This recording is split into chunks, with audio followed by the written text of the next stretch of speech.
કેમ છે તમે બધા મજામાં હે? તો આ છે આપણો પેલો વ્લોગ ને આપણે જો આ બનાવીએ કેવા હાટું બનાવીએ છે જો કબૂતરની બેટી ધીરે ધીરે બધી શોખ પાછો આવે જોઈ શકો છો તમે બેટી બનાવીએ જો અહીંયા રાખવાનું છે. આ હે સપોર્ટ સિસ્ટમ, આ ટીંગાડવાનું છે. આ બધું હજી બનાવીએ, હાલો આગળ મળીએ.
આપણે મિત્રો જે બેસન જોવા દઈએ, લઈ લો, જોઈ લો અહીંયા આ બેસન વાળી ખાલી કરે પછી છે ને છોડતા થઈ જાય. હું એ કબૂતર આવે એ પ્રમાણે રહીને આમાં જો 5 કબૂતર આમાં 5 કબૂતર ઓલામાં.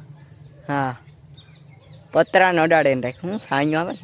અરે હા, છે આપણું ઘર. કબૂતર પાર્ટી કરશે અંદર બધી પરિવાર સાથે. આપણું કામ હજી ચાલુ છે. જો લાગી ગઈ આ સપોર્ટ માર્યો અહીં. મારો સપોર્ટ એવી તો બ્રાન્ડેડ જ. હવે ઉથલાવી નાખ્યું બધું. આ વ્લોગમાં આપણે અહીંયા એન્ડ કરીએ. હા, દેખાડી દઈએ. આ જો આપણે લેજો. આ અમારું ગામ કંકાસા. હાલો મિત્રો, તો આપણે બીજા વ્લોગમાં મળીએ.